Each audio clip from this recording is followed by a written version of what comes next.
परमेश्वर के धन्य नाम की महिमा हो। प्रभात मनन के सत्र 2668 में आप सभी का बड़े प्रेम के साथ स्वागत करता हूं। आइए आज के मनन के लिए हम पढ़ते हैं यहूदा अध्याय 21-16। ये तो असंतुष्ट, कुड़कुड़ाने वाले और अपनी अभिलाषाओं के अनुसार चलने वाले और अपने मुंह से घमंड की बातें बोलते हैं और वे लाभ के लिए मुंह देखी बड़ाई किया करते हैं। झूठे शिक्षकों की पहचान करने हेतु विश्वासियों से अनेकों सैद्धांतिक तथा प्रायोगिक बातें समझाने के बाद 16वीं पद में लेखक यहूदा झूठे शिक्षकों की पहचान करने हेतु सर्वसाधारण कुछ संकेत पाठकों के सामने प्रस्तुत कर रहा है। इस पद में बताए गए संकेतों को यदि कोई सेवक कहने वालों में आप देख रहे हो तो आपको सावधान होना चाहिए। 5 ऐसे संकेत यहूदा इस पद में सूचित किया जो सार्वजनिक रूप में झूठे या कपटी शिक्षकों एवं अगुओं में देख सकते हैं। पहली बात है कि वे असंतुष्ट, दे आर ग्रम्बलर्स। ये लोग कभी भी किसी भी परिस्थिति में संतुष्ट नहीं रहते। प्रभु की ओर से सीधा हो या लोगों के द्वारा हो मिलने वाली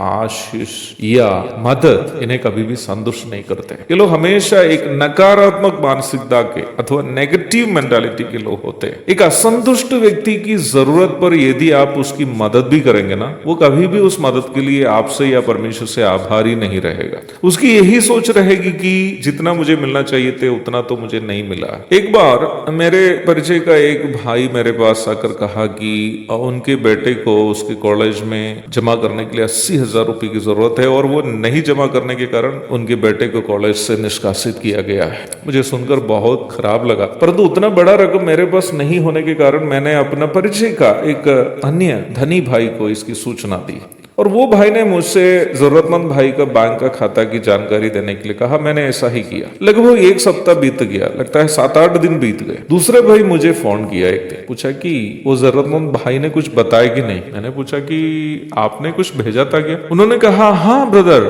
आपने जब खाता मुझे दिया उसके अगले दिन ही मैंने उसके खाते में 40,000 रुपये भेज दिया। लगभग 8 दिन बीत चुके थे। मैंने उस जरूरतमंद भाई के पास गया और पूछा कि क्या आपके खाते में कुछ रुपये आए? उनका जवाब इस प्रकार था, क्या ब्रदर, मात्र 40,000 रुपये ही आ गए। मुझे बहुत दुख लगा। मैंने कहा ब्रदर, आप मुझे या अगले को धन्यवाद तो नहीं किया, छोड़ दीजिए, लेकिन खबर तो देना चाहिए थे कि आपके खाते में कुछ रकम आया। अब अगला आपको कितना बेधन्यवादी व्यक्ति समझेंगे। उन्होंने पुनः मुझसे इस प्रकार कहा, ब्रदर मैं इसलिए आपको जानकारी नहीं दी क्योंकि मैं पूरे 80,000 रुपये आने का इंतजार कर रहा था। मैंने उनसे कहा, क्या ब्रदर आपको मालूम है मेरे बचपन में एक बार बस का किराया देने के लिए मेरे पास 5 रुपये नहीं थे और माँ तो स्कूल चली गई थी। पड़ोस के एक धनी घर के चाचा से जब पूछा कि आप 5 रुपये देंगे मुझे, और उन्होंने मुझे नहीं देने के कारण मैं उस दिन कॉलेज नहीं जा पाया था। आपको 40,000 रुपये इतना छोटा रकम लग रहा ना? इस प्रकार के अनुभव आगे भी कई लोगों से मुझे हुआ है। धन्यवाद की मानसिकता एक संतुष्ट दिल का परिणाम। जब प्रभु हमें आशीष देता है, यदि हमें यह एहसास रहता है कि मैं इसका लायक तो नहीं था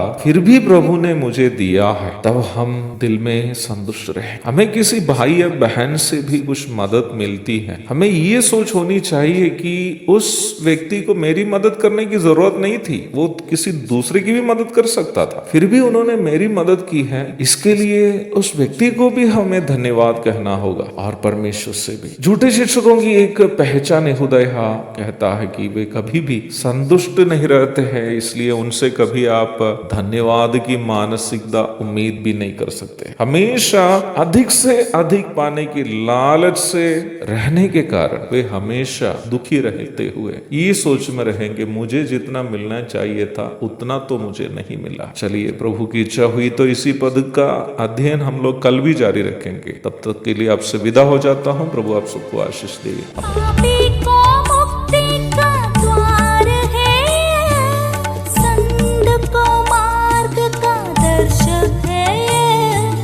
विश्वास जो करते हैं उसके लिए अनंत जीवन का साधन है। ये है वचन, प्यारा वचन, यीशु मसीह का प्यारा वचन।